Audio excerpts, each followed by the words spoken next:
By all means, you cannot overshadow the love triangle between Elvis Presley, Ann-Margret, and Priscilla Presley in Hollywood history. Once a feverish love battle in the 60s, the public still keeps asking whether Ann-Margret is the third person who directly ruined the marriage between Elvis and Priscilla. After more than 5 decades of secrecy, we finally have the right answer for you. Without further ado, let's get started. Ann-Margret and Elvis Presley's passionate and tumultuous relationship is a tale of two iconic stars whose love affair left an indelible mark in the annals of Hollywood history. The spark between them was palpable, and it's easy to understand why they fell so hard for each other. Ann-Margret, often dubbed the female incarnation of the king of rock and roll by the media, and Elvis were both stars in their own right. They possessed not only exceptional talent in music and entertainment, but also exuded an undeniable star power and magnetic charisma that drew people to them. Their shared attributes made them seem perfectly suited for each other. Their first encounter occurred on the set of the 1964 film Viva Las Vegas, directed by George Sidney. By this time, Elvis was already a massive superstar, while Ann-Margret was on the cusp of achieving the success she had been striving for with her roles in movies like Bye Bye Birdie. Ann-Margret, in her 1994 memoir, My Story, candidly shared her perspective on her relationship with Elvis. She believed that their connection was almost inevitable, describing him as her soulmate. Both of them appeared shy on the surface, but beneath that facade, they were unbridled and wild spirits, living their lives on the edge.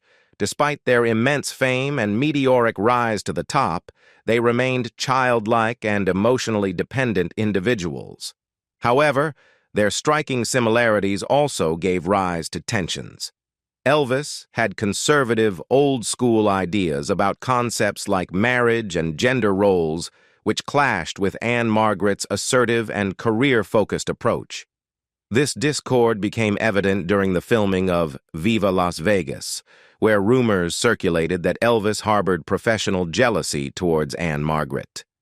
Elvis's conservative values clashed with Ann-Margret's ambition and assertiveness, as he may have been looking for a more traditional partner. This divergence in their priorities and outlooks eventually strained their relationship.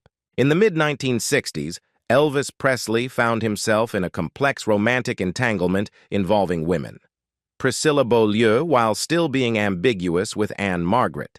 In fact, Elvis and Priscilla had been engaged, and the young Priscilla, at the age of 18, was eagerly anticipating their impending marriage while living at Graceland, Elvis's home. However, there was a persistent issue in their relationship: Elvis's reputation for having a wandering eye. Priscilla was aware of Elvis's propensity to be drawn to other women, and her feelings of insecurity regarding his relationship with Ann-Margret became evident in her 1985 memoir, Elvis and Me. In her book, Priscilla recalls a particularly tense moment when she, in a fit of jealousy, threw a flower vase across the room after Elvis confessed to his covert affair with his co-star, Ann-Margret. At that time, he asked Priscilla a poignant question: "Are you going to be the woman who understands that things like this might just happen or not?" This question reflected the complex nature of their relationship, the challenges that came with Elvis's fame and lifestyle, and the choices Priscilla had to make regarding her role in his life. After Elvis made Priscilla trust again, the pressure on Elvis Presley to marry Priscilla came from various sources, including Priscilla's parents and Colonel Tom Parker, Elvis's manager. They were concerned that if Elvis didn't marry Priscilla soon, his image could be tarnished for bringing such a young woman from Germany to the USA. As a result of these pressures and external influences, Elvis's decision to marry Priscilla was effectively made for him. In response to this, he abruptly stopped seeing Ann-Margret, as revealed by Marty Lacker, a member of the Memphis Mafia, in Alana Nash's book, Elvis and the Memphis Mafia. Elvis essentially ghosted Ann-Margret, ending their romantic involvement. Ann-Margret, confused and hurt by Elvis's sudden withdrawal, sought answers. She even went so far as to track down Marty Lacker in Las Vegas to confront him about the situation. She exclaimed, "What the hell is wrong with your boss? 1 minute we're in love, and the next minute I don't hear from him again. He won't even take my calls." Elvis and Ann-Margret had developed a secret code to ensure that her calls to Graceland, Elvis's home, were not screened or intercepted. To keep their relationship hidden from Priscilla, they used code names. When Ann-Margret called Elvis's residence, she would identify herself as either Bunny or Thumper.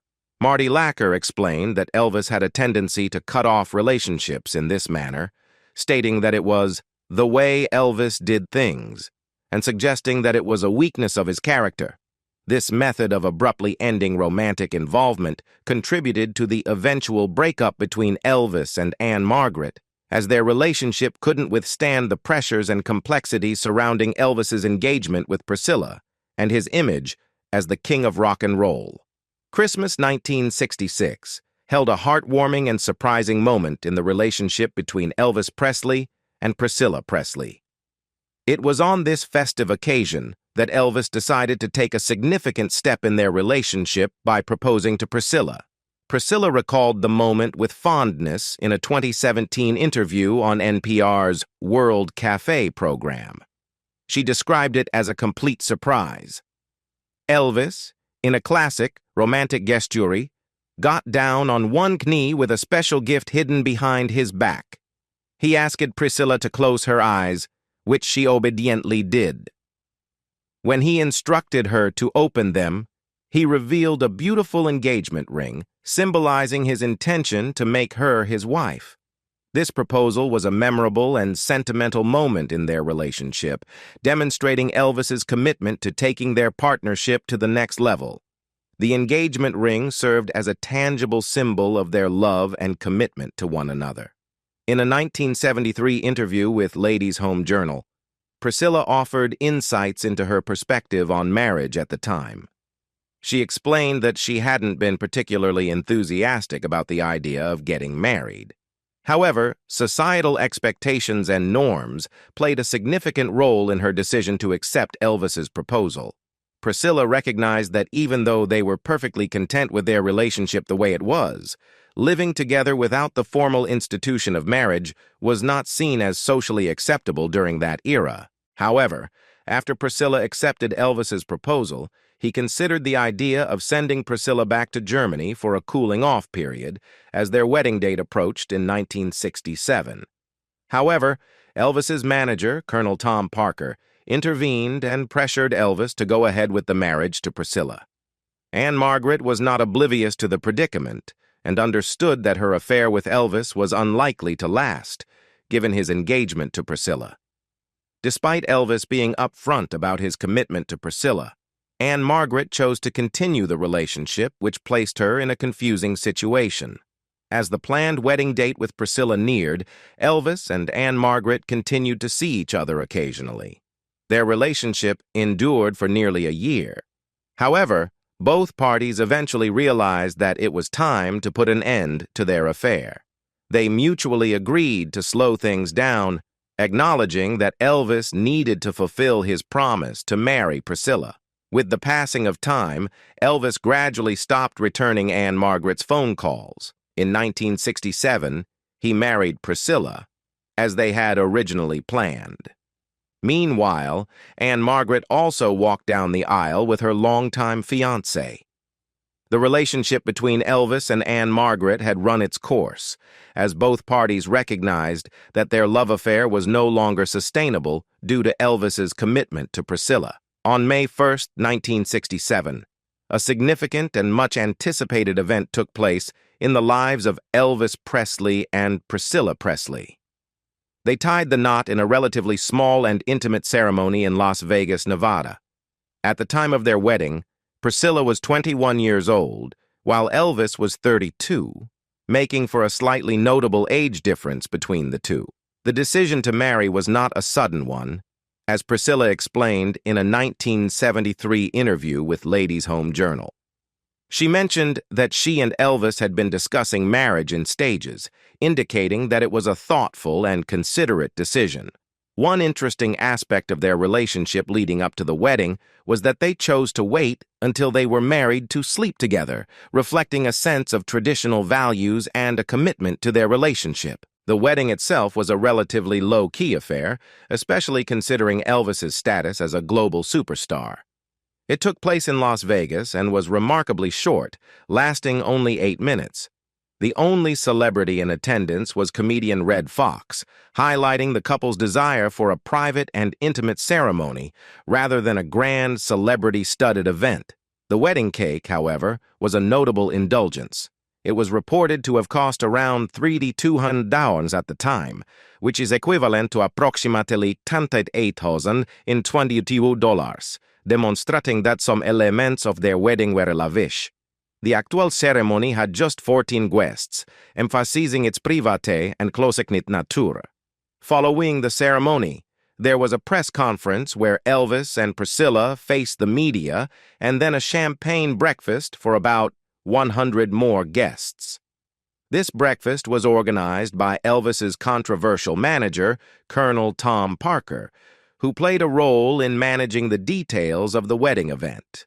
In reflecting on her wedding in 2015, Priscilla shared that it was very unusual but meaningful to her. She emphasized that it was a private and intimate affair involving only the people closest to the couple.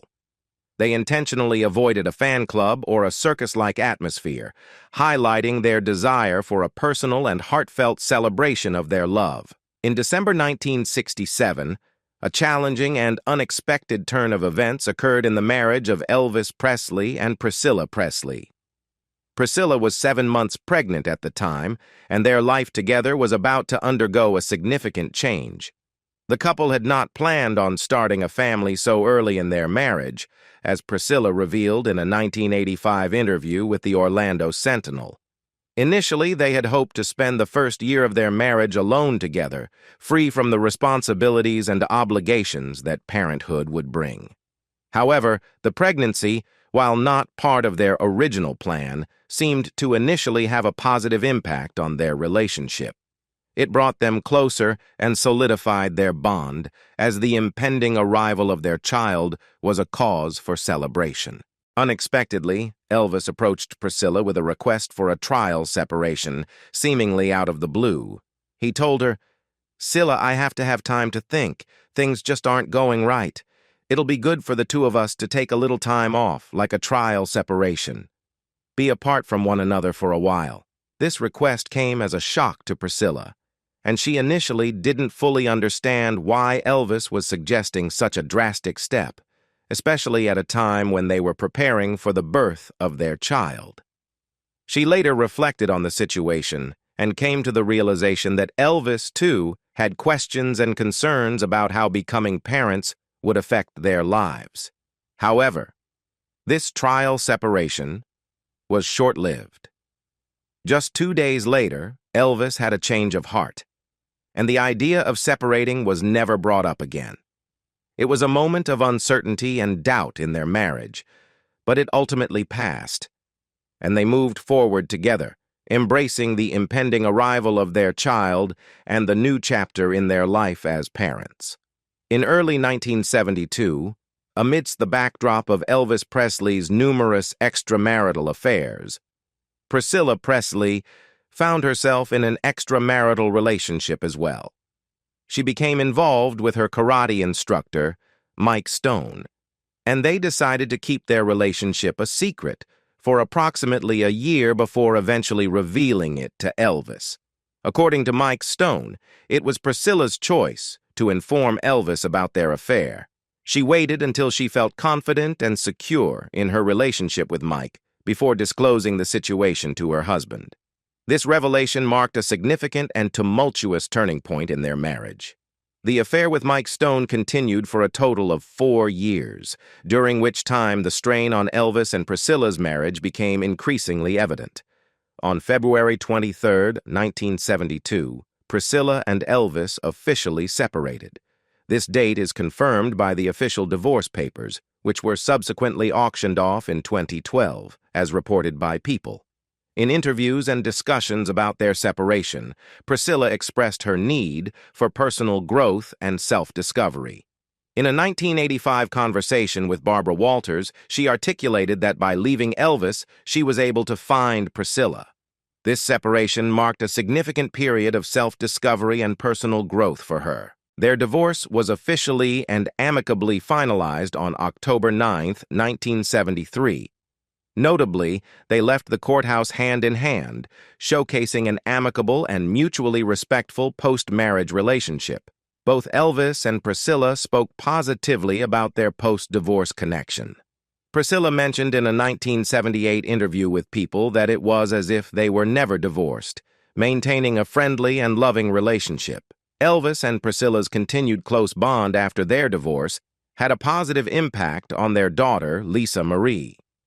They maintained open communication, referred to each other as Mommy and Daddy, and collaborated to provide Lisa Marie with stability. Their relationship was characterized by an absence of bitterness or disputes. Charlie Hodge, Elvis's close friend and guitarist, also attested to the ongoing affection between the former couple. He stated in a 1978 People interview that despite the divorce, Elvis and Priscilla continued to interact like two high school kids, sharing details about their lives and plans. Their enduring friendship and care for one another created a stable and supportive environment for their daughter, Lisa Marie. Tragically, on August 16, 1977, Elvis Presley tragically passed away at the age of 42 in his home, as reported by a New York Times obituary. Following his death, his father, Vernon Presley, served as the executor of his estate. In his will, Vernon named Priscilla as his successor to manage Elvis's estate upon his own death. As for Ann-Margret, her relationship with Elvis Presley left a lasting impact on her, even after she married Roger Smith and spent 5 decades together. Despite her long and successful marriage to Smith, she continued to hold a deep affection for the legendary rock and roll icon with whom she had once been romantically involved. Remarkably, Ann-Margret never spoke a negative word about Elvis, despite the heartbreak she experienced following the end of their relationship. In a New York Times article published years after their split, Ann-Margret addressed the question of whether she considered Elvis to be the love of her life. She began the interview by emphasizing that she had no intentions of hurting her husband, Roger Smith. She went on to explain that the man she had married and spent 30 years with was the one she knew she was going to marry from their third date. This highlighted the depth of her love and commitment to her husband, Roger Smith, even though her past with Elvis had been significant. Although their romantic involvement had ended, Elvis and Ann-Margret maintained a close friendship until his untimely death. Elvis's affection for her endured, and he often sent her flowers before many of her performances, indicating a continued connection between them. Ann-Margret's loyalty and friendship were evident when she was one of the few stars who attended Elvis's funeral in 1977, underscoring the enduring bond they shared despite their past love affair. 1 year after Elvis's death, Priscilla shared her perspective on Elvis's passing in various interviews. She mentioned in a 1978 People interview that while Elvis's death was a shock, she had noticed his declining health. In fact, she went back to Memphis once to see if there was anything she could do to help. She described the period following his passing as devastating, not only for herself but for the world at large, given the profound impact Elvis had on their lives. On June 26, 1979, after Vernon Presley's death, Priscilla took control of Elvis's estate. She was appointed to manage the estate until their daughter, Lisa Marie Presley, turned 25, which occurred in 1993.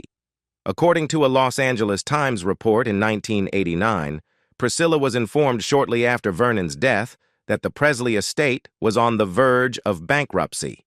This situation weighed heavily on her as she worried about her daughter's future and the livelihoods of the people who had worked for them for 2 decades. She felt a profound sense of responsibility and concern about the fate of Graceland and its employees. On June 7, 1982, Priscilla Presley made a significant decision by opening Graceland, Elvis Presley's former home, as a tourist attraction. This move was aimed at salvaging Elvis's estate, which was struggling financially at the time. Little did she know that this decision would turn out to be a brilliant one. Graceland's transformation into a tourist attraction proved immensely successful. In 2020, Forbes reported that Elvis's estate had earned $23 million, making him the fifth highest-paid dead celebrity. Graceland itself generated a substantial income, typically raking in $10 million annually. When Priscilla took over the management of Elvis's estate, it was valued at just $4.9 million. However, by 2020, a Presley executive estimated that the estate was worth somewhere between $400 and $500 million, even before accounting for the impact of the Elvis biopic. This remarkable increase in value can be attributed in large part to Priscilla's dedicated stewardship of her ex-husband's estate and her unwavering commitment to her family. In 1985, Priscilla Presley published her autobiography, Elvis and Me, providing readers with a candid and personal insight into what it was like to be married to the king of rock and roll. Many of the quotes in the timeline are derived from her book. From 1988 to 1998, Priscilla produced various TV series and TV movies about Elvis, including Finding Graceland and Elvis the Tribute. Her involvement in these projects aimed to preserve and celebrate Elvis's legacy for new generations. According to IMDb, her productions included the TV movie Elvis and Me in 1988, the 1990 TV series Elvis, the 1994 TV movie Elvis the Tribute, the 1998 movie Finding Graceland, and the 2018 documentary Elvis Presley the Searcher. On June 24, 2022, a biopic titled Elvis was released, with Priscilla being portrayed by Olivia de Jonge and Austin Butler playing the role of Elvis. Priscilla and her family were supportive of the film and Austin Butler's performance. Priscilla mentioned on Facebook in April 2022 that the director, Baz Luhrmann, had organized a private screening for her and Jerry Schilling at Warner Studios. She praised Austin Butler's outstanding portrayal of Elvis and acknowledged the challenges he faced in filling such iconic shoes. She also expressed her belief that the film would provide a deeper understanding of Elvis's journey and praised the director's dedication to the project. It's worth noting that Austin Butler's performance in Elvis garnered him a Golden Globe Award and an Academy Award nomination, further underscoring the film's impact and the enduring legacy of the King of Rock and Roll, as well as the role Priscilla has played in preserving and promoting that legacy. On January 12, 2023, a tragic turn of events occurred when Priscilla Presley announced the death of their daughter, Lisa Marie Presley. Lisa Marie had been in the audience to witness Austin Butler win a Golden Globe for playing her father, Elvis. However, she was rushed to the hospital and ultimately passed away after experiencing cardiac arrest, according to TMZ. Priscilla expressed her grief and loss in a statement, describing Lisa Marie as a passionate, strong, and loving woman. Following Lisa Marie's passing, the inheritance of Graceland and control of Elvis's estate is set to pass to her 3 surviving children upon Priscilla's eventual death, signifying the ongoing connection between the Presley family and Elvis's legacy.